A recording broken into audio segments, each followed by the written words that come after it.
नमस्कार मित्रों, एनसीए के ऑनलाइन प्लेटफॉर्म पे आपका स्वागत है। मैं शंभूलाल शर्मा आज आपके लिए हिंदी का मॉडल पेपर नंबर 2 जो आपके 24 मार्च को हिंदी अनिवार्य का पेपर है उसमें काफ़ी कारगर साबित होगा। ठीक है, एक मॉडल पेपर मैंने पहले ही एनसीए ऑनलाइन प्लेटफॉर्म उदयपुर के नाम से डाल रखा है और उस पर आप जा कर के देखना। आज मॉडल पेपर नंबर 2 मैं लेकर के आया हूँ। यह मॉडल पेपर साइंस, आर्ट्स और कॉमर्स इनके लिए काफी उपयोगी है। चलो प्रश्न पर बात करते हैं। प्रश्न नंबर 1 देखिए, यह मॉडल पेपर नंबर 1 नहीं है, मॉडल पेपर नंबर 2 है। एक मैं पहले ही डाल चुका हूं, आप देख लेना उसके ऊपर, एनसीए ऑनलाइन के ऊपर। ठीक है, बात करते हैं प्रश्न की। ठीक है, देखिए प्रश्न प्रश्न है कि जैसे कि ये आपके वहाँ पे वो सामान्य जानकारी आएगी कि 3 घंटा 15 मिनट का होगा और 80 नंबर का पेपर होगा और प्रश्न करने अनिवार्य हैं और नामांकन लिखने सभी प्रश्न अनिवार्य रूप से करने, ये निर्देश हैं जो आपके पेपर के ऊपर छपे हुए आएंगे, उनको करना है। चलो प्रश्न पर आते हैं सीधे कि खंड अ। आपको एक मैं जानकारी के लिए ये बात बता दूं कि आप जो भी पेपर करते हो उस पेपर के अंदर जो आप खंड कर रहे हो उस खंड के अंदर सभी प्रश्न उसी खंड के अंदर होने चाहिए। ये नहीं है कि खंड आगे पीछे हो जाए। जिस खंड का पेपर, जिस खंड में जो प्रश्न है वो उसी खंड में आने चाहिए। जैसे कि निम्न प्रश्न है, निम्नलिखित निम्नलिखित निम्नलिखित बहुविकल्पात्मक विकल्पात्मक प्रश्नों के उत्तर अपनी उत्तर पुस्तिका में लिखिए। उत्तर पुस्तिका में लिखिए। 16 प्रश्न आएंगे, 16 नंबर के एक एक।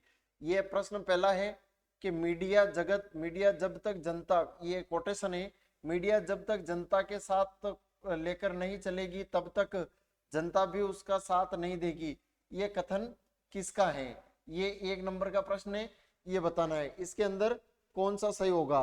तो पहला है प्रभास जोशी, दूसरा है रजत शर्मा, तीसरा है अर्णव गोस्वामी, तीसरा है अंजना ओम कश्यप। तो इसका आपको सही जवाब देना है। 16 प्रश्न आएंगे खंड अ के अंदर। कितने प्रश्न आएंगे? 16 प्रश्न आएंगे, एक एक नंबर का एक एक प्रश्न रहेगा। तो इसका सही जवाब हो जाएगा प्रभास जोशी। क्या हो जाएगा? प्रभास जोशी। अगला देखिए, हिंदी में नेट पत्रकारिता किसके साथ आरंभ हुई? नेट पत्रकारिता किसके साथ प्रारंभ हुई? तो दैनिक भास्कर के साथ, वेब दुनिया के साथ, दैनिक जागरण के साथ, उपरोक्त तो वेब दुनिया के साथ। ठीक है, आप इनको कहने का मतलब क्विक रिवीजन करना है आपको। अगला प्रश्न देखिए, अनिल ने सुशील से कहा कि तुम बेल हो। क्या कहा? कि तुम बेल हो। इस वाक्य में प्रयुक्त बेल में कौन सी शब्द शक्ति है? आपको शब्द शक्ति पहचाननी है। अनिल ने सुनील से कहा कि तुम तो बेल हो। प्रश्न नंबर 3 का कमेंट करके जवाब दीजिए कि 3 नंबर में क्या होगा। तो यहाँ पर अभिधा शब्द शक्ति होगी या फिर लक्षणा होगी या व्यंजना होगी इसका, या तात्पर्य होगी। तो इसके अंदर लक्षणा शब्द शक्ति होगी। अगला है कि जेते तुम तारे नभ के तारे, काव्य में पंक्ति में कौन सा अलंकार है? कि जेते तुम तारे नभ के तारे के अंदर कौन सा अलंकार है? कमेंट करके बताइए कि इसके अंदर कौन सा अलंकार होगा। प्रश्न नंबर 4 के अंदर, 4 के अंदर कौन सा होगा? कि उपमा होगा या फिर रूपक होगा या श्लेष होगा? तो इसके अंदर यमक होगा। ठीक है, अगला देखिए, उन्मादों में अवसाद लिए फिरता हूँ, शीतलवाणी में आग लिए फिरता हूँ। तो इसके अंदर कौन सा सही होगा? आपको कमेंट करके बताना है कि उन्मादों में अवसाद लिए फिरता हूँ हरिवंश राय बच्चन का आत्म परिचय पाठ से लिया गया है। तो इसके अंदर कौन सा होगा? प्रश्न नंबर 5 के अंदर कौन सा सही होगा? तो प्रश्न नंबर 5 के अंदर होगा प्रेम में पागलपन का विषाद। ठीक है, प्रेम में पागलपन का विषाद, ये वाला ऑप्शन सही होगा। ये सब एक एक नंबर के हैं आपको। ठीक है, अगला प्रश्न देखिए। अगला प्रश्न कौन सा है कि थोड़ा सा नीचे कर देता हूं इसको। ठीक है, सब घर एक कर माने, एक कर देने के माने, पंक्तियों में आशय है। यहाँ पर कविता की भावना सबके लिए एक समान है। खेल में सबके लिए बच्चे अलग अलग हो जाते हैं। बच्चे खेल में सब घरों में एक में कर देते हैं, बच्चे खेलने के लिए सभी घरों में जाते हैं। तो आप कमेंट करके बताइए इसके अंदर कौन सा सही होगा। तो बच्चे सब घर एक कर माने, सब एक कर माने, तो इसके अंदर ये वाला ऑप्शन सही होगा। अगला प्रश्न देखिए, दूत कहो, अवधूत कहो, रजपूत कहो, चाहो जुल्हा कहो, के काहू की बेटी सो काहू को ब्याह करवानो। मस्जिद में ये तुलसीदास के पाठ से लिया गया। यहाँ पर अवधूत शब्द किसके लिए प्रयुक्त किया गया है? तो आपको बताना है कि इसके अंदर कौन सा सही होगा। तो अवधूत का अर्थ होगा कि त्यागा हुआ। ठीक है, त्यागा हुआ सही हो जाएगा। संदेश वाहक नहीं है, राजपूत नहीं है, वितराग सन्यासी नहीं है।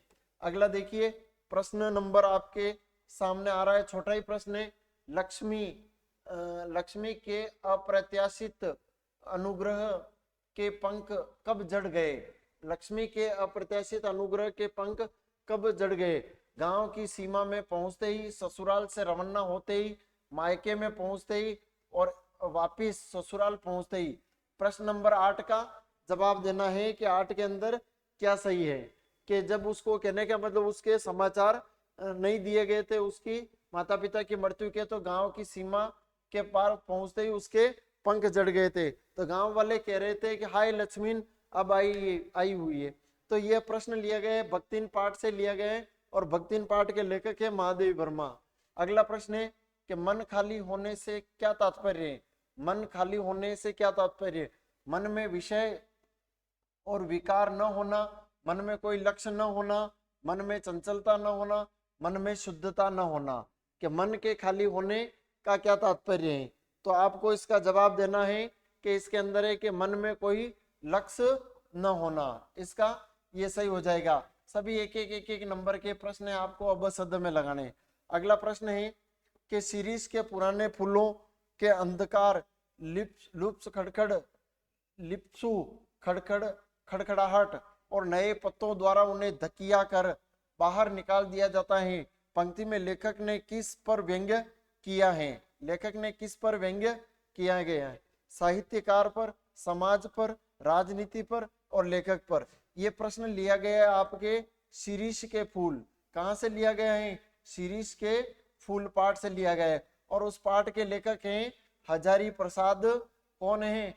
तो हजारी प्रसाद द्विवेदी। कौन है? तो हजारी प्रसाद द्विवेदी। शिरीष के फूल पाठ से लिया गया है। अब शिरीष का फूल पाठ कहां से लिया गया है? तो कल्पलता से लिया गया है। कहां से लिया गया है? कल्पलता से लिया गया है। शिरीष के फूल कहां से लिया गया है? तो कल्पलता से। प्रश्न नंबर 10 का आपको जवाब देना है। इसके अंदर किसके बारे में बात की गई है? तो साहित्यकार के बारे में भी बात की गई है, समाज के बारे में भी की गई है, राजनीति पर भी की गई है। तो इसका ऑप्शन नंबर क्या हो जाएगा? 10 सही हो जाएगा। उपयुक्त सभी पर बात की गई है। चलो अगला प्रश्न देखते हैं कौन सा है। कि जीवन, अगला प्रश्न 11वां, जीवन शारीरिक सुरक्षा तथा संपत्ति के अधिकार की स्वतंत्रता, अधिकार की स्वतंत्रता को कौन स्वीकार कर लेंगे?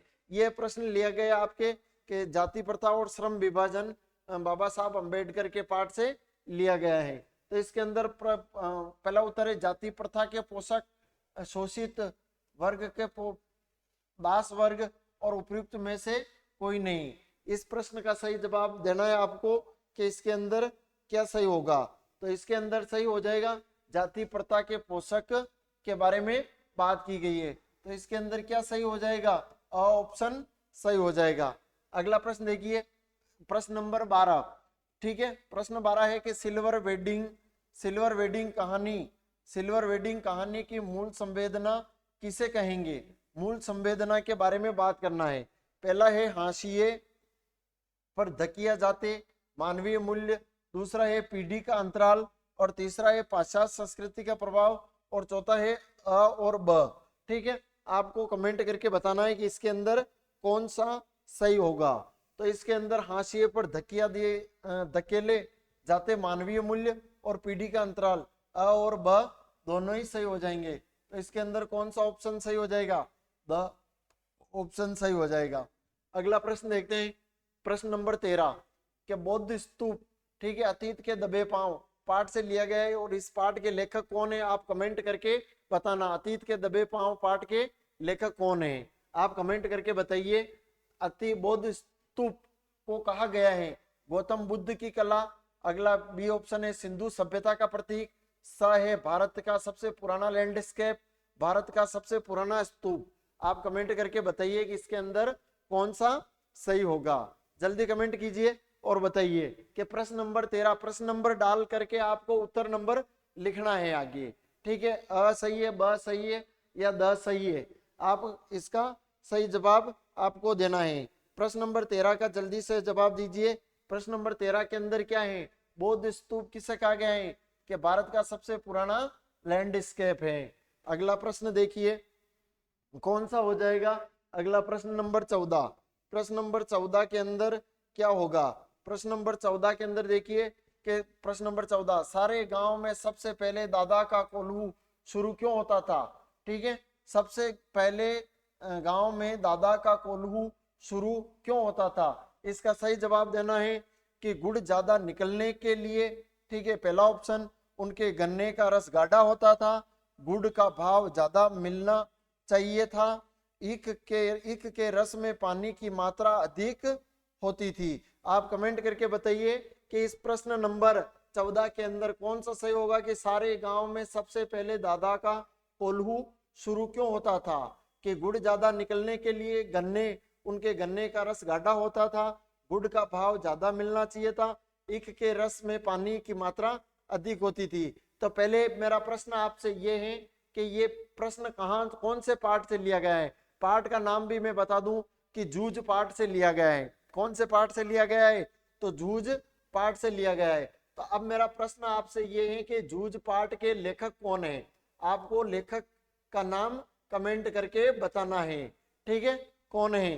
तो इसके अंदर क्या हो जाएगा, गुड़ के रस में पानी की मात्रा अधिक होती थी, इसलिए कहने का मतलब उनका कोल्हू सबसे पहले शुरू होता था। ठीक है, अगला प्रश्न देखिए,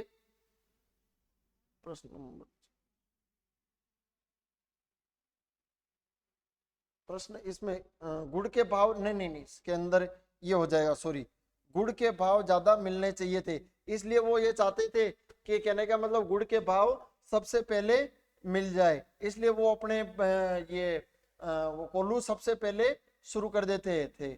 और इस पाठ के लेखक हैं ओम थानवी। इस पाठ के लेखक कौन है, ओम थानवी।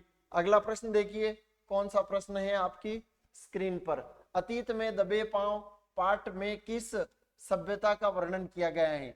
मिस्र की सभ्यता का, मोहनजोदड़ो की सभ्यता का, हड़प्पा की सभ्यता का, कांस्य युगीन सभ्यता का। प्रश्न नंबर 15 का आपको जवाब देना है। 15 के अंदर कौन सा सही हो जाएगा। 15 के अंदर अतीत में दबे पांव पाठ है वितान के अंदर, और ये इस पाठ में किस सभ्यता का वर्णन किया गया है, तो मोहनजोदड़ो की सभ्यता का वर्णन किया गया है। तो इसके अंदर कौन सा ऑप्शन सही हो जाएगा, ब ऑप्शन सही हो जाएगा। अगला प्रश्न नंबर 16 देखिए कि सिल्वर वेडिंग कहानी में यशोधर बाबू क्या चाहते थे। सिल्वर वेडिंग कहानी के अंदर यशोधर बाबू क्या चाहते थे, लोग उन्हें समाज का सम्मानित बुजुर्ग माने। ब के अंदर देखिए बच्चे मेरा आदर करें। स के अंदर कोई भी कार्य मेरी सलाह से करें, और द के अंदर उपयुक्त सभी।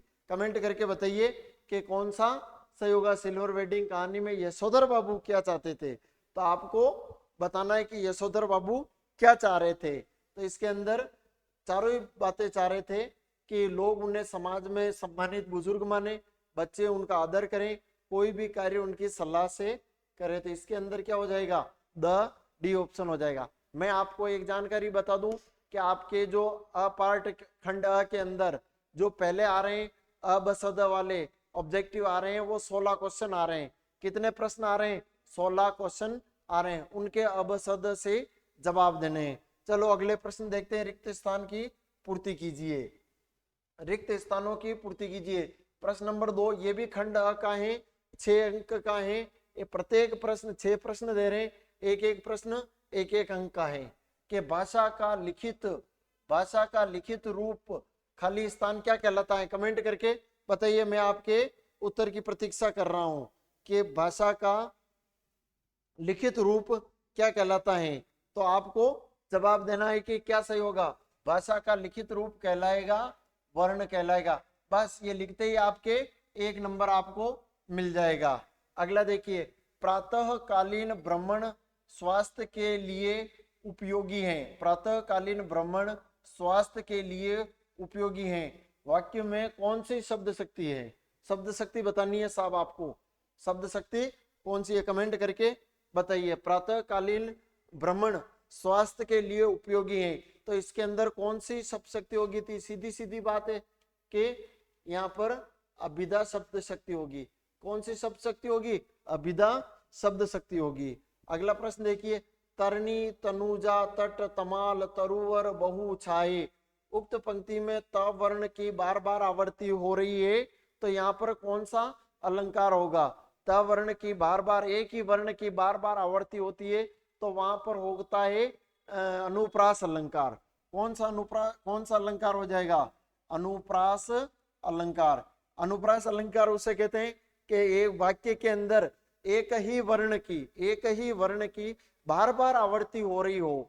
मीन्स एक वर्ण एक से ज्यादा बार, 2 बार, 3 बार, 4 बार, 5 बार, कितनी भी बार आ सकता है, तो वहां पर कौन सा अलंकार होगा? तो अनुप्रास अलंकार हो जाएगा। अगला प्रश्न देखिए आपके लिए, मिसकंडक्ट शब्द का हिंदी पारिभाषिक शब्द क्या होगा? मिसकंडक्ट का पारिभाषिक शब्द क्या होगा? तो आपको इसका जवाब देना है कि कौन सा होगा, आप कमेंट करके बताइए। मिसकंडक्ट को कहते हैं कदाचार। क्या कहते हैं? कदाचार। क्या कहलाएगा? कदाचार कहलाएगा। अगला प्रश्न देखिए कि जब शब्दार्थ की व्यंजना अर्थ पर निर्भर रहती है, जब शब्द की व्यंजना अर्थ पर निर्भर रहती है, तो उसका पर्याय रख देने पर भी उसका अभिष्ट अर्थ की पूर्ति हो जाती है। उसका पर्यायवाची भी रख देते हैं तो भी उसके अभिष्ट अर्थ की क्या हो जाती है? पूर्ति हो जाती है। तो वहां पर कौन सी शब्द शक्ति होगी? तो यहाँ पर अर्थ की है तो आर्थी व्यंजना हो जाएगी। कौन सी हो जाएगी? आर्थी व्यंजना हो जाएगी। कौन सी शब्द शक्ति हो जाएगी? आर्थी व्यंजना हो जाएगी। अगला प्रश्न देखिए कि जहां सौंदर्यता का वर्णन इतना बढ़ा चढ़ाकर किया जाए कि लोक मर्यादा का उल्लंघन करे जाए, वहां पर कौन सा अलंकार हो जाता है? किसी भी बात को बढ़ा चढ़ाकर पेश करना, किसी भी बात को बढ़ा चढ़ाकर पेश करना, वहां पर कौन सा अलंकार हो जाएगा? जैसे कि एक बढ़िया उदाहरण है कि हनुमान की पूंछ में लग न पाई आग, हनुमान की पूंछ में लग न पाई आग, लंका सारी जरी गई गए निशाचर भाग। इसमें भी वही अलंकार होगा जो यहाँ पर आपको लिखना है, तो वो हो जाएगा अतिशयोक्ति अलंकार। कौन सा अलंकार हो जाएगा? अतिशयोक्ति अलंकार। किसी भी बात को बढ़ा चढ़ाकर पेश करना। ये आपके लिए कहने का मतलब, ये रिक्त स्थानों की पूर्ति करने वाले 6 प्रश्न थे। बाकी 16 प्रश्न थे, 16 प्रश्न थे वो थे ऑब्जेक्टिव प्रश्न थे। अब सद ABCD इसमें से प्रश्न पढ़ना और आपको उत्तर कौन सा वो राइट लगा करके अपनी उत्तर पुस्तिका के अंदर उसका उत्तर लिखना है। बाकी खंड अ के अंदर दूसरा प्रश्न आएगा, रिक्त स्थानों की पूर्ति कीजिए। रिक्त स्थानों की पूर्ति कीजिए, प्रश्न पढ़ना है, 6 प्रश्न आएंगे और खाली स्थान के पूर्ति करना है। अगला प्रश्न देखिए, प्रश्न नंबर 3 है, निम्नलिखित अपठित गद्यांश को ध्यानपूर्वक पढ़कर पूछे गए प्रश्नों के उत्तर अपनी उत्तर पुस्तिका में क्या करना है? लिखना है। ये एक गद्यांश आएगा जो अपठित मीन्स बिना पढ़ा हुआ होगा, और उस बिना पढ़े हुए गद्यांश को पढ़ करके उसमें से आपको 6 प्रश्न दिए जाएंगे। 6 प्रश्न देंगे, उसमें एक एक प्रश्न एक नंबर का होगा। बड़ा सरल सा ही है। संसार की अमरता ऐसे लोगों से मिलती है जो अपने पीछे कुछ आदर्श छोड़ जाते हैं। बहुधा ऐसा देखा गया है कि ऐसे व्यक्ति संपन्न और परिवार में बहुत कम पैदा होते हैं, और अधिकांश ऐसे लोगों का जन्म मध्यम वर्ग के घरों में या गरीब घरों में ही होता है। इस तरह का पालन पोषण साधारण परिवार में ही होता है कि वह सादा जीवन बिताने के आदी हो जाते हैं। मनुष्य में वनमय, उदारता, सहिष्णुता, साहित्य आदि के चरित्र गुणों का विकास अत्यावश्यक। इन गुणों का प्रभाव उनके जीवन पर पड़ता है। ये गुण व्यक्ति के जीवन के अहंकारहीन और सरल बनाते हैं। सादगी का विचारों से घनिष्ठ संबंध है। सादा जीवन व्यतीत करना चाहिए और विचारों को उच्च बनाए रखना चाहिए। व्यक्ति की सच्ची पहचान उसके विचारों और उसकी करनी और उसके कर्म से होती है। मनुष्य के विचार उसके आचरण के प्रभाव, आचरण पर प्रभाव डालते हैं और उसे विवेकशील बनाते हैं। ये आपका अपठित अपढ़ा हुआ गद्यांश था। उस गद्यांश में आपको करना क्या था कि आपको इसके उत्तर लिखने थे। अब देखिए इसके अंदर कौन सा सही होगा, देखते हैं कि इनके अंदर क्या सही होगा। चलो देख लेते हैं, थोड़ा पेन चेंज कर लेता हूं, ठीक है। अब देखिए कि उपर्युक्त गद्यांश का उचित शीर्षक क्या है। पहला ही प्रश्न आएगा कि इसका शीर्षक लिखना है। कोई भी चाहे गद्यांश हो चाहे पद्यांश हो, उसका आपको शीर्षक लिखना है। शीर्षक क्या हो जाएगा कि इस उचित इसका शीर्षक है मानव आदर्श और जीवन का महत्व। मानव की आदर्शता के गुण और उसकी जीवन का महत्व क्या है उसके बारे में बात की गई है। इस गद्यांश को पढ़ोगे इसके अंदर आपको पूरा सारांश दिख जाएगा। उसका शीर्षक क्या है वो मिल जाएगा। तो प्रश्न नंबर 2 है अमरता पाने वालों का जन्म कैसे परिवारों में होता है। तो अमरता पाने वाले लोगों का जन्म अधिकांशतः मध्यम वर्ग और या गरीब परिवारों में होता है। देखो यहाँ पे लिखा हुआ है, इसमें लिखा हुआ है, कहाँ पे अभी आया था, पढ़ा था कि बहुत कम पैदा होता है जन्म मध्यम वर्ग के घरों में या गरीब परिवारों में ही होता है। यहाँ पे इनके उत्तर आराम से मिल जाएंगे, आप पढ़ोगे। व्यक्ति की सच्ची पहचान, प्रश्न अगला है, व्यक्ति की सच्ची पहचान किससे होती है, किससे होती है। तो व्यक्ति की सच्ची पहचान उसके श्रेष्ठ विचारों और कर्मों से होती है। देखो यहाँ पर इसके अंदर लिखा हुआ है व्यक्ति के उसकी सच्ची पहचान उसके विचारों और उसकी करनी कर्मों से होती है। ये देखो यहाँ पे लिखा हुआ, आराम से इस गद्यांश के अंदर ही आपको उत्तर मिल जाएंगे। बिल्कुल पढ़ के इसके उत्तर देने हैं। आगे देखिए कि सच्चे चारित्रिक गुण व्यक्ति को कैसा बनाता है। अच्छे चारित्रिक गुण व्यक्ति को अहंकारहीन और सरल बनाते हैं। देखो इसके अंदर यहाँ पर लिखा हुआ है सच्चे आचरण पर प्रभाव डालते हैं उसको चरित्रहीन, कहाँ लिखा हुआ है, अभी आया था, उसको अहंकारहीन और सरल बनाते हैं। ये व्यक्ति के जीवन में अहंकारहीन और सरल बनाते हैं। बिल्कुल इन गद्यांश का उत्तर यहीं पे मिल जाएगा। अगला प्रश्न है कि सादा जीवन व्यतीत करने से विचार कैसे बनते हैं। कि सादा जीवन व्यतीत करने से विचार विवेकशील बन जाते हैं। कैसे बन जाते हैं, विवेकशील बन जाते हैं। संसार में अमर कौन हो पाते हैं, जो लोग उनके पीछे कुछ आदर्श छोड़ जाते हैं और वे अमर हो जाते हैं। जो आइडल होते हैं वही तो अमर होते हैं, उन्हीं को तो लोग याद करते हैं, बाकी किनको याद करते हैं। ये आपके कहने का मतलब 6 नंबर का गद्यांश आएगा। इस गद्यांश में से आपको पढ़ करके उत्तर देने हैं। बाकी अगला जो प्रश्न आ रहा है वो 3रे नंबर का प्रश्न है और उसके अंदर आ रहा है पद्यांश, अपठित पद्यांश होगा। ये देखो लिखा हुआ है कि निम्नलिखित अपठित, ये क्या आ रहा है, पद्यांश पढ़ करके अपने उत्तर पुस्तिका में उत्तर लिखने हैं। एक एक प्रश्न आएगा, 6 अंकों का आएगा, ठीक है।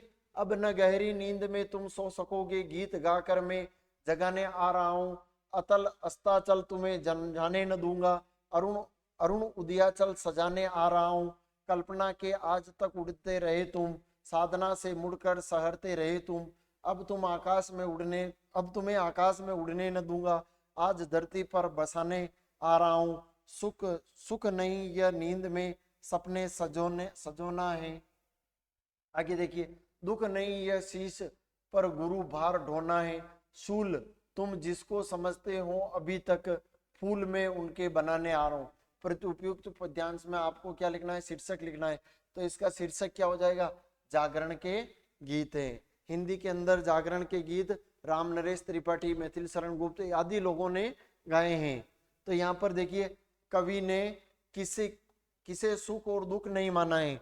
नींद में सुंदर सुखमय सपने देखना और चिंता से उत्पन्न दुख को कवि ने वास्तविक सुख दुख नहीं माना है। कि चिंता से उत्पन्न दुख को कवि ने वास्तविक सुख दुख नहीं माना है, ठीक है। इसका ये उत्तर हो जाएगा, ये अपठित पद्यांश है। फूल और शूल से कवि का क्या आशय है। फूल का आशय सुंदरता, सुंदर सुखमय स्थिति तथा शूल का आशय है अतीत और कष्टमय या बाधक स्थिति। फूल का आशय है कि सुंदर सुखमय स्थिति, और शूल का आशय है अति कष्ट। शूल का अर्थ होता है कांटे, कांटे की तरह अति कष्ट और बाधक स्थिति हो जाएगी। अगला प्रश्न देखिए, कल्पना में आज तक उड़ते रहे तुम, इसमें कवि ने किन लोगों पर आक्षेप किया है? किन लोगों पर आक्षेप किया है? देखिए, इसमें कवि ने उन लोगों पर आक्षेप किया है कि जो जीवन की कठोर वास्तविकताओं से बेखबर हैं और कोरी कल्पनाओं और सपने की दुनिया में खोए रहते हैं। आपको गद्यांश आए चाहे पद्यांश आए, गद्यांश आए चाहे पद्यांश आए, इसको ध्यान से पढ़ना, और ध्यान से पढ़ करके उसके पद्यांश को पढ़ोगे चाहे गद्यांश को पढ़ोगे, उसको पढ़ करके ध्यान से उसका उत्तर वहीं पे ढूंढना, प्रश्न का उत्तर वहीं पे मिल जाएगा। बिल्कुल फ्री के नंबर है, आपकी सचेतना के नंबर है ये। अरुण उदयाचल सजाने से कवि का क्या आशय है? जिस प्रकार अस्ताचल के बाद उदयाचल पर आभा फैलती है, उसी प्रकार जीवन में निराशा के बाद आशा का संचार करो, तभी तो जीवन मार्ग प्रशस्त हो सकेगा। बिल्कुल सही बात है।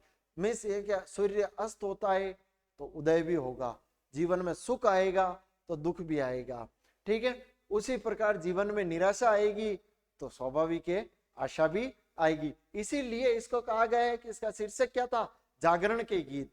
इसीलिए जगाने के लिए कहा गया है। कि अगला है, कवि ने लोगों को जगाना क्यों चाहता है? कवि लोगों को इसलिए जगाना चाहता है कि मनुष्यों में गतिशीलता आ सके और वे प्रगति के पथ पर आगे बढ़ सके।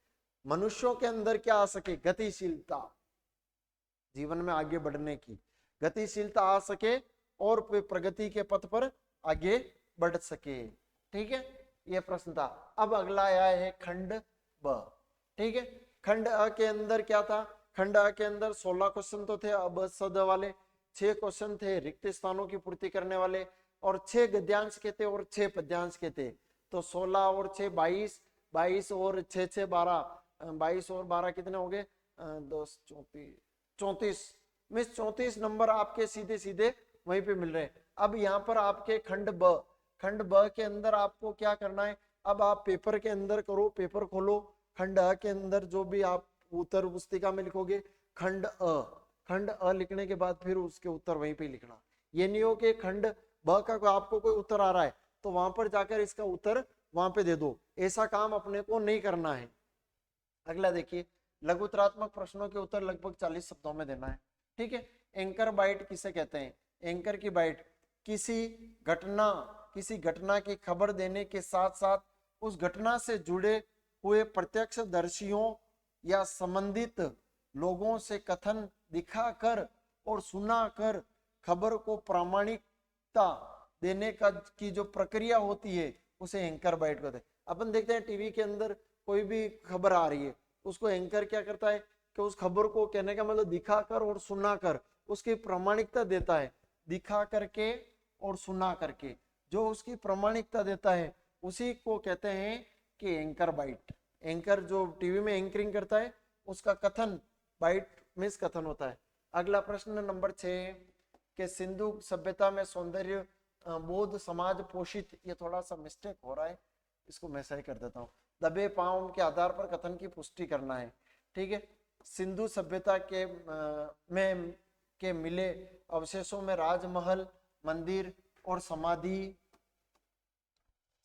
स्थल आदि नहीं मिले हैं, सामाजिक कलाकृतियों ही उपलब्ध हुई है, जिसे उसमें समाज की कला की भव्यता ही दिखाई देती है। और इससे सिद्ध होता है कि सिंधु सभ्यता राज पोषित या धर्म पोषित न होकर एक समाज पोषित थी। सिंधु घाटी सभ्यता, ये प्रश्न आपके लिया गया है अतीत में दबे पांव, अतीत में दबे पांव। और इस पाठ के लेखक हैं आपके ओम थानवी। कौन है? ओम थानवी। इस पाठ के लेखक कौन है? ओम थानवी। इसमें मेन बात की गई है समाज पोषित बात की गई, न तो राज पोषित न ही धर्म पोषित, बल्कि कौन सा है? समाज पोषित बात की गई है। अगला प्रश्न देखिए,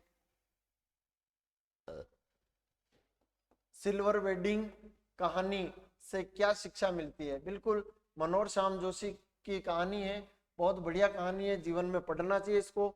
मनोज श्याम जोशी द्वारा लिखित, थोड़ा सा मिस्टेक हो गया, मैं सही कर, कहानी में सिल्वर वेडिंग में आज के युवा पीढ़ी को प्रेरणा दी गई है कि आज युवा वर्ग आधुनिकता की चकाचौंध में महत्वाकांक्षी और पाश्चात्य संस्कृति का अंधानुकरण करता हुआ अपने जीवन मूल्यों को क्या कर रहा है, वो छोड़ रहा है, जीवन मूल्यों को छोड़ता जा रहा है। उसे चाहिए कि वह किशनदा एवं यशोधर बाबू के पद चिन्हों पर चलते हुए भारतीय संस्कृति का पालन पोषण करते हुए जीवन को स्वर्ग के तुल्य बनाए और अपने संस्कारों को बिना सोचे समझे उसका हनन न करें। ये 2-2 नंबर के प्रश्न है। अगला प्रश्न है कि बीज गल गया निशेष पंक्ति का क्या आशय है। ठीक है, जिस प्रकार धरती के अंदर बोया गया बीज पूरी तरह से जल कर अंकुरित हो जाता है, उसी प्रकार कवि के भाव और विचार कल्पना रूपी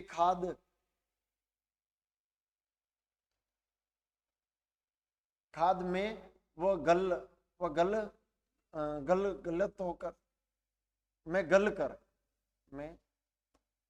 गल होकर उत्तम काव्य रूपी रचनाओं में अभिव्यक्त होते हैं। और गलने में निशेष का अर्थ अहम भाव में खत्म होना और सर्वजन हिताय भाव की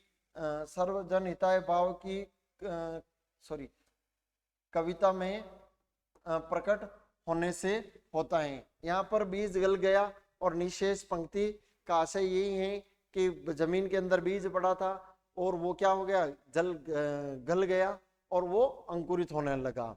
ठीक है, आगे देखिए अगला कौन सा प्रश्न है कि कुशल व्यक्ति या सक्षम श्रमिक समाज का निर्माण करने के लिए क्या आवश्यकता है। सक्षम श्रमिक और समाज का निर्माण करने के लिए आवश्यक है कि हम व्यक्तियों की क्षमताओं को विकसित करें और जिसमें कि वे अपना पेशा कार्य का चुनाव स्वयं कर सके और उनके साथ असमान व्यवहार न होकर समान व्यवहार उपलब्ध कराएं। इस प्रकार की बात की गई है यहाँ पर लेखक के द्वारा। तो ये प्रश्न पढ़िए और इस प्रश्न का उत्तर आप ध्यान से देखना इसको कि इसके अंदर क्या सही है। अगला प्रश्न देखिए आपकी स्क्रीन पर मैं लेके आ रहा हूँ, कौन सा प्रश्न है देखना है आपको। प्रश्न अगला ये आपका खंड स आ गया। कौन सा आ गया, खंड स आ गया। खंड स के अंदर प्रश्न, ये तो इसको थोड़ा सा छोटा कर देता हूँ।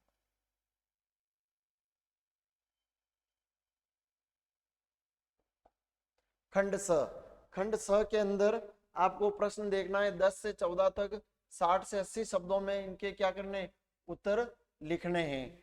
10वां प्रश्न है कि जाति प्रथा भारतीय समाज में भूखमरी बेरोजगारी का एक कारण कैसे बनती है।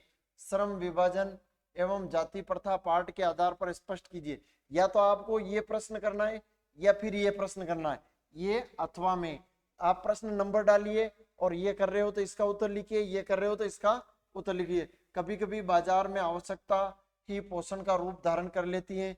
क्या आप इस विचार से सहमत हैं। तर्क सहित आपको उत्तर देना है। तो दे दीजिए इसका उत्तर क्या सही होगा। देखिए दीजिए कि इसका उत्तर कौन सा सही होगा, जल्दी इसका जवाब देना है आपको। ठीक है, कि भारतीय समाज में जाति प्रथा किसी भी व्यक्ति को ऐसा पेशा चुनने की अनुमति नहीं देती है उसका व्यक्तिगत पैतृक पेशा न हो और भले ही उसमें पारंगत हो, व्यक्ति पेशा के लिए उपयुक्त हो और वो अपर्याप्त और उसके सामने भूखमरी की समस्या होनी चाहिए। तो ये इस प्रकार का उसका पेशा होना चाहिए। ठीक है, जल्दी से जवाब दीजिए कि अगला देखिए इसके अंदर क्या है कि स्थिति खड़ी हो जाती है। इस प्रकार पेशा परिवर्तन की अनुमति न देकर जाति प्रथा बेरोजगारी भी एक प्रमुख कारण बनती है। तो इसके अंदर ये होगा कि आप ये जो उत्तर दे रहे हैं कि ये या तो आप अथवा का दें या फिर ये जो अथवा का जो उत्तर था उसका देखिए। हम लेखक इस मत से सहमत हैं कि बाजार की शक्तियां अर्थात अधिक पूर्ति कम होने में व्यापारी मूल्य वृद्धि कर देते हैं इस तरह मांग अधिक होने से दुकानदार पोषण और लूट के उत्तर आते हैं। इसमें यह बात कही गई है कि अगर कोई दुकानदार किसी भी चीज की अगर मांग बढ़ जाएगी तो वो उसकी रेट ऑटोमेटिक बढ़ा देगा। तो ये कहने का मतलब ये है कि उपभोक्ताओं को लूटने का काम किया जाएगा। जैसे उदाहरण के लिए बाजार में चीनी, प्याज, दालों के दाम आसमान छू रहे हैं, फिर भी कम मिल रहे हैं। इसका मूल कारण यह है कि लोगों की आवश्यकता मांग की अधिकता है, तो शोषण ही उसका रूप होता है। एक सरल सा उदाहरण में बताऊं आपको कि ये जैसे कि बाजार के अंदर अपन देखते हैं कि प्याज की कीमत बढ़ जाती है। दुकानदार देखते हैं, होटलों वाले जैसे कि कोई चाट समोसा वाले होते हैं, उनकी कीमतें बढ़ा देते हैं। क्यों? क्योंकि उनके प्याज की खपत ज्यादा हो रही है, तो मांग बढ़ रही है तो उसकी कीमत बढ़ जाएगी। ठीक है, चलो ओके। अगला प्रश्न देखिए। अगला प्रश्न कौन सा है, वो प्रश्न देखना है कि प्रश्न कौन सा है स्क्रीन पर, आप देखिए। ठीक है, आत्म परिचय कविता का मूल प्रतिपद्य लिखिए। आत्म परिचय कविता का मूल प्रतिपद्य क्या है? या तो ये प्रश्न करना है या फिर ये करना है, अशनिपात से शापित उन्नत शत शत वीर पंक्ति में किसकी ओर संकेत किया गया है? तो उत्तर देखिए इसका। कवि हरिवंश राय बच्चन ने आत्म परिचय कविता के माध्यम से यही समझा है कि स्वयं जानना दुनिया को जानने से कठिन है। समाज में बड़ा खट्टा मीठा समाज में बड़ा खट्टा मीठा रिश्ता होता है। व्यक्ति फिर भी सांसारिक क्रियाकलापों से कटकर कोई नहीं रह सकता और उसे समाज के भीतर ही रहकर अपनी पहचान बनानी पड़ती है और विरोधी परिस्थितियों का सामना करना पड़ता है। मनुष्य को द्वंद्वात्मक अवस्था में स्वयं से और संसार से वैचारिकता के स्तर के निमित्त लड़ना पड़ता है। ठीक है, या तो ये उस वाले प्रश्न का करना या फिर इस वाले प्रश्न का जो अथवा में है, आपको आराम से उत्तर देना है कि इस पंक्ति में क्रांति ने विरोधी और स्वार्थी पूंजीपति शोषितों की ओर संकेत किया है कि जिस प्रकार बरसात में बिजली गिरने से बड़े बड़े वृक्ष धराशायी हो जाते हैं, पर्वतों की चोटियां खंडित हो जाती हैं, उसी प्रकार क्रांति होने से बड़े बड़े पूंजीपतियां गर्व से चूर चूर हो जाते हैं और धन संपदा लोगों में धराशायी हो जाती है। उसी प्रकार क्रांति के अभाव की ओर संकेत किया गया है। तो आपके समझ में आ गया होगा ये तरीका किस प्रकार का है, किस प्रकार के प्रश्न आ रहे हैं। आगे देखिए, वही प्रश्न है कि निम्न वर्ग मध्यम वर्गीय ग्रामीण परिवेश में किशोर की प्रतिकूल परिस्थितियों में आगे बढ़ना चाहता है। इस कथन की समीक्षा जूझ पाठ के आधार पर करना। या तो ये प्रश्न करो या फिर ये करो। यशोधर बाबू के व्यक्तित्व समय के साथ आ रहे सामाजिक बदलावों के साथ तालमेल क्यों नहीं बिठा पाया? या तो आपको ये प्रश्न करना। इस प्रश्न का उत्तर मैंने यहाँ पर दे रखा है और इसका मैंने अगली स्क्रीन पर इसका उत्तर दे रखा है, जो आपको इसका उत्तर देना है। पढ़िए आप इसको।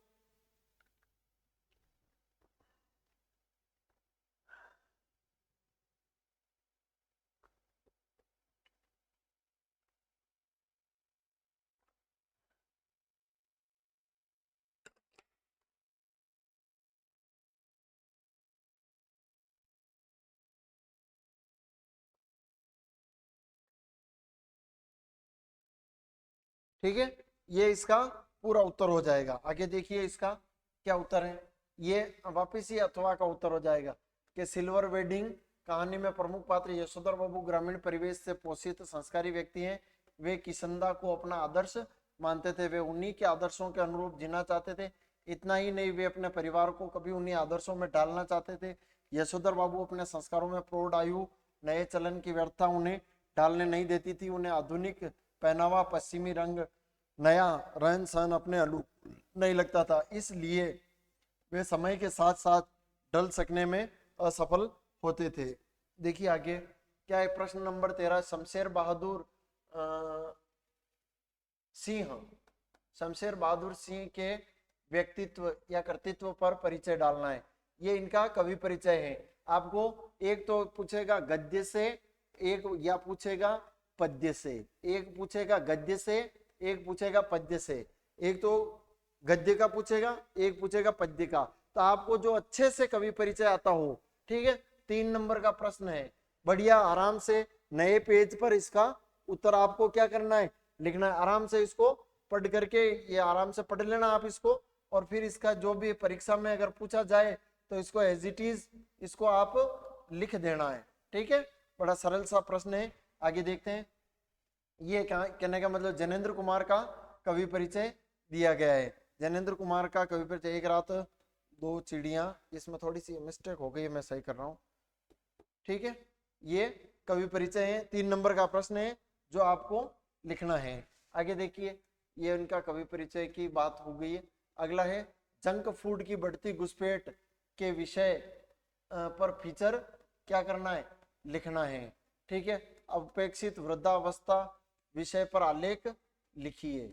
ठीक है, ये जंक फूड पर जो कहने का मतलब आज जंक फूड एक घुसपैठिए की तरह घुस गया है, और वो अपने स्वास्थ्य के ऊपर, अपने देश के ऊपर, देश के व्यक्तियों, युवा वर्ग के ऊपर किस प्रकार का जो प्रभाव डाल रहा है, उस प्रभाव को आप बारी बारी से यहाँ पे लिखना। ये 3 नंबर का प्रश्न आ जाएगा। ठीक है, अगर ये जंक फूड पर लिख सकते हो तो वो बढ़िया है, नहीं हो तो फिर ये इसके ऊपर आपको लिख देना। ये अथवा वाला कौन सा प्रश्न था आपके लिए। ठीक है, अपेक्षित वृद्धावस्था पर एक आलेख लिखना है, या तो एक फीचर लिखना है या फिर आलेख लिखना है। आपको फीचर बढ़िया से लिखना आता है तो फीचर लिखिए, और आलेख लिखना में से व्याख्या करनी है उसकी उसकी आपको क्या करनी है, व्याख्या करनी है। आगे देखिए, ये आलेख हो गया इसका पूरा। अगला है खंड द। खंड द के अंदर क्या है, खंड अ ब स। ठीक है, ये हो गए थे। अखंड आ गया, अगला द है। ठीक है, निम्नलिखित पद्यांश की सप्रसंग क्या करनी, आपकी किताब आरोह या वितान। ठीक है, आरोह के गद्य या पद्य, यह तो गद्यांश से, एक तो गद्यांश से पूछा जाएगा और एक पद्यांश से पूछा जाएगा। ऐसा भी हो सकता है कि वितान में से भी आपको एक गद्यांश पूछ सकता है। तो आपको क्या करना है, ये पद्यांश आपके आरोह में से लिया गया है कि फिर हम पर्दे पर दिखाएंगे फुली हुई आंखें, एक बड़ी तस्वीर, बहुत बड़ी तस्वीर, फोटो में कसमसाहट, आशाएं उसकी अपंगता की पीड़ा मानेंगे दर्शक धीरे। ये पूरा ये आपको एक पद्यांश है। इसकी आपको क्या करनी है, सप्रसंग क्या करनी है, व्याख्या है। उपयुक्त काव्यांश हमारी रघुवीर सहायक द्वारा लिखित, ठीक है, काव्यांश में लोग भूल गए हैं कि कविता कैमरे में बंद अपाहिज से लिया गया है। तो कैमरे में बंद अपाहिज कविता के लेखक कौन है, तो रघुवीर सहाय। रघुवीर सहाय की कविता कौन सी है, कैमरे में बंद अपाहिज। वो कहां से ली गई है, लोग भूल गए हैं। आपको ये प्रश्न आपको अबसद के अंदर 1 नंबर का भी पूछा जा सकता है। ठीक है, ये आपको आराम से पढ़ करके इसकी और ये व्याख्या लिखनी है। पूर्व प्रसंग लिखने के बाद ये व्याख्या आपको पूरी की पूरी व्याख्या लिखनी है। देख लो आप इसको आराम से।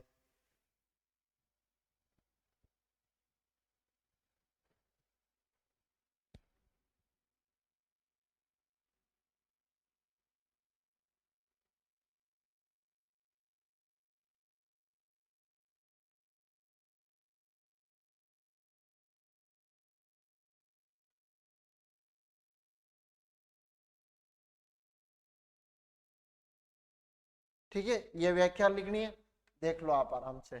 ठीक है, ये व्याख्या लिखने के बाद आपको एक विशेष लिखना है। विशेष कहने का मतलब आपको 2 बिंदु या 3 बिंदु बना करके विशेष लिखना है।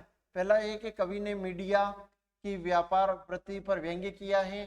ठीक है, और कवि किस प्रकार वे अपनी विकलांगता और दर्शकों की सहानुभूति को भुनाते। नंबर 1 विशेष लिखना, नंबर 2 विशेष लिखना है। अगर आपको वो व्याख्या आ रही है तो वो, या फिर कहने का मतलब इस ये दूसरा जो काव्यांश है इसकी भी आपको व्याख्या लिखनी है।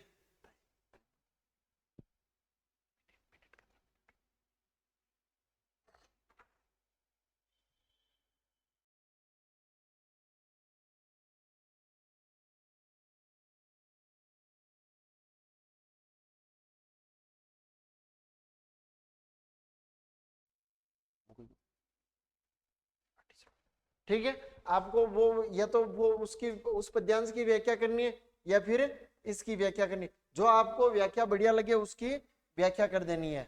आगे देखिए, ये आप पढ़ना, ये व्याख्या, ये यहाँ से व्याख्या है। यहाँ पर कवि ने जो भी व्याख्या की है वो व्याख्या आप पद्यांश को ध्यान से पढ़ना, और ध्यान से पढ़ करके उसकी व्याख्या करनी है कि भाई ये किस प्रकार का पद्यांश है, उसको और छोटा, ठीक है, किस प्रकार की व्याख्या है, ठीक है। वही बात विशेष वाली, वही बात विशेष के अंदर भी लिखनी है।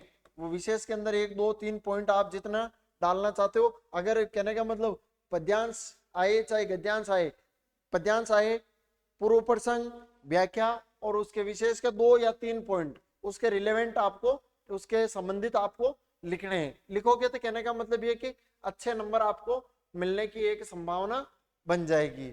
अगला देखिए, आगे देखते हैं कि निम्नलिखित, पहला तो था पद्यांश था, अब आया आपके गद्यांश आ गया, ठीक है। गद्यांश की क्या करनी है, सप्रसंग व्याख्या लिखनी है। ये आपके 6 नंबर का प्रश्न होगा। कितने नंबर का होगा, 6 अंक का प्रश्न होगा। ये आपको एक व्याख्या मिलेगी और ये आपको दूसरी व्याख्या मिलेगी, ठीक है। इस व्याख्या को आप, कहने का मतलब ये कि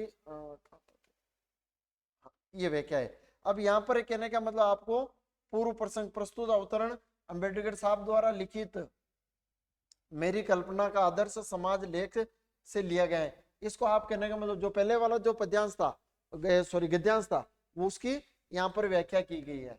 आगे देख लो, यहाँ पर वो वही व्याख्या, पूर्व प्रसंग हो गया, व्याख्या हो गई, फिर आगे देखना ये पूरा विशेष भी यहाँ पे मिल जाएगा। आप थोड़ा वीडियो को स्लो करके देख लेना, आराम से मिल जाएगा इसमें। वापिस वो दूसरा पद्यांश था फणीश्वर रेणु पहलवान की ढोलक पाठ से जो था, उसकी व्याख्या यहाँ पर की गई है, ठीक है। ये पूर्व प्रसंग हो गया और ये व्याख्या हो गई। अलग अलग आपको इन चीजों को अलग अलग करके लिखना है। देखिए ये वापस ये पूरी इसके अंदर व्याख्या हो गई। क्या हो गई, इसकी व्याख्या हो गई। आप पेपर के अंदर पढ़ोगे व्याख्या, फिर उस व्याख्या को यहाँ की यों इसको लिखने अच्छी, थोड़ा बहुत अपने तरफ से मिला करके शब्दों को जोड़ कर। ये वापस विशेष हो गया। विशेष के अंदर वही 3 बातें। अगला ये आपके 4 नंबर का एक आएगा आपके, ये विज्ञप्ति आएगी, ठीक है। जो देखिए, ग्रामीण मरुधरा बैंक क्षेत्रीय कार्यालय दौसा की ओर से कार्यालय स्थान परिवर्तन के लिए आम सूचना के संबंध में एक विज्ञप्ति तैयार की गई थी। या तो ये कर लो या फिर ये कर लो कि विशिष्ट शासन सचिव राजस्थान सरकार जयपुर की ओर से अजमेर मंडल के आयुक्त को पेयजल की आपूर्ति के संबंध में पूर्ण विवरण भेजने हेतु निर्देशित करते हुए एक क्या लिखना है, अर्ध सरकारी पत्र लिखना है। ये विज्ञप्ति जो कहने का मतलब बैंक का स्थान परिवर्तन हुआ था, पहले ही आपको कहने का मतलब ये हेडिंग डालनी है, फिर क्षेत्रीय कार्यालय जो भी एड्रेस हो पेपर में दिया हुआ वो एड्रेस वो डाल देना, या फिर यहाँ पे क ख ग कोई भी आप लिख देना। इधर आपके ये पत्र क्रमांक आ जाएंगे, ठीक है। इधर ये दिनांक आपके एग्जाम की तारीख डाल देना। सर्वसाधारण सूचित किया जाता है कि ग्रामीण मरुधरा बैंक का क्षेत्रीय कार्यालय चौपड़ दौसा के किन्हीं अपरिहार्य कारणों से दिनांक ये के स्थायी रूप से बंद कर दिया गया है। और यह कहाँ पर है, आगे यह कार्यालय दिनांक 1 नवंबर को 1819 ये स्थान का नाम दिया गया, वहां पे स्थानांतरित किया गया।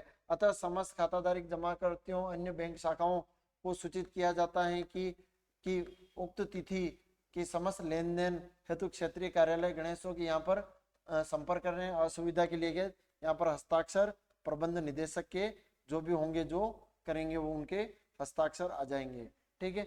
या तो ये कर लो, विज्ञप्ति कर लो, या फिर ये अगला अर्धशासकीय पत्र कर लो, ठीक है।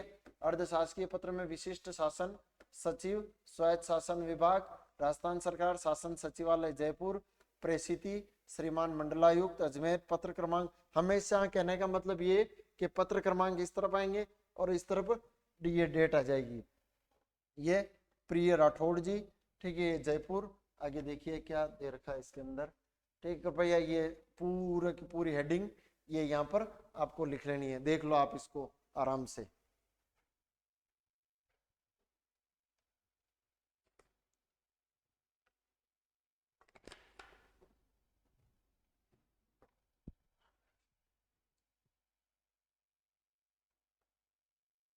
ठीक है, आगे देखिए इधर वही ये बहुदीय यहाँ पर हस्ताक्षर कर देना। शिवपाल सिंह राजावत, ये कहने का मतलब विशिष्ट सचिव महोदय हैं। ये यहाँ पे ये गलत है, यहाँ पे लिखता हूँ सचिव, ठीक है। ये आपको आपके ये 4 नंबर का ये प्रश्न आएगा। अगला आपके इंपोर्टेंट अंतिम प्रश्न है जो कहने का मतलब ये कि एक निबंध आएगा, वो किसी विषय पर लगभग 300 शब्दों के आसपास एक निबंध आपको क्या करना है, लिखना है। युवा पीढ़ी में बढ़ता हुआ असंतोष, राष्ट्र के प्रति हमारा नैतिक दायित्व, वर्तमान में कंप्यूटर शिक्षा की अनिवार्यता के ऊपर आपको क्या करना है, निबंध लिखना है। या फिर यह महिला सशक्तिकरण, आज कहने का मतलब महिला दिवस है, तो महिला सशक्तिकरण पर भी पूछा जा सकता है। तो यहाँ पर मैंने लिखा है कि युवा पीढ़ी पर बढ़ता हुआ असंतोष, आपको निबंध के अंदर करने क्या है कि पहले 5 बिंदु बनाने, प्रस्तावना, उसका कारण, उसका परिणाम, उसको दूर करने के उपाय और उपसंहार। निबंध लिखने का यही तरीका है और 300 शब्दों के अंदर आएगा और प्रश्न आएगा आपके ये 6 नंबर का आएगा। कितने नंबर का आएगा निबंध? 6 नंबर का ही आएगा।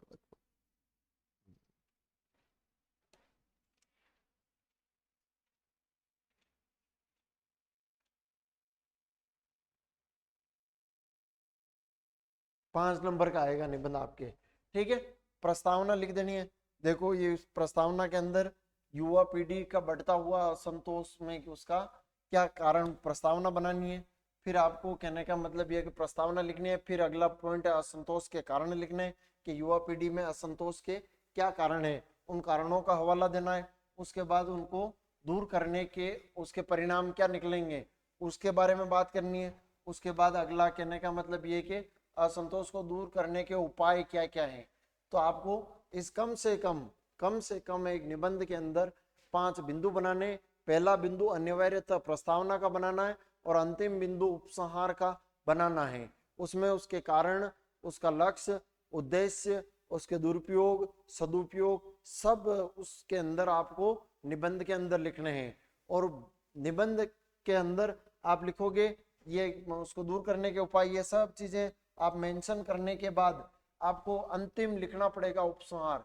जो कहने का मतलब इन सुधारों के आधार पर नवयुवकों को अच्छे भविष्य की आशा की जा सकती है, अन्यथा असंतोष युवा पीढ़ी के पतन का कारण देगा। वैसे भी युवा शक्ति समुचित उपयोग की जरूरी है। नवयुवक हमारे राष्ट्र के भावी सुनागरिक हैं, देश का भविष्य है और उनका असंतोष हर संभव तरीके से दूर किया जाना चाहिए। अब मैं आपको ये बता दूं कि निबंध के अंदर अंतिम प्रश्न आएगा आपका 18वां क्वेश्चन होगा।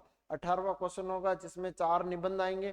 4 निबंध में से आपको जो बढ़िया निबंध लगता है उस निबंध के ऊपर आपको व्याख्या लिखनी है उसकी। ठीक है, व्याख्या के अंदर 5 बिंदु या 6 बिंदु या 7 बिंदु छोटे छोटे बिंदु बना करके क्रम वाइज उसकी व्याख्या करनी है।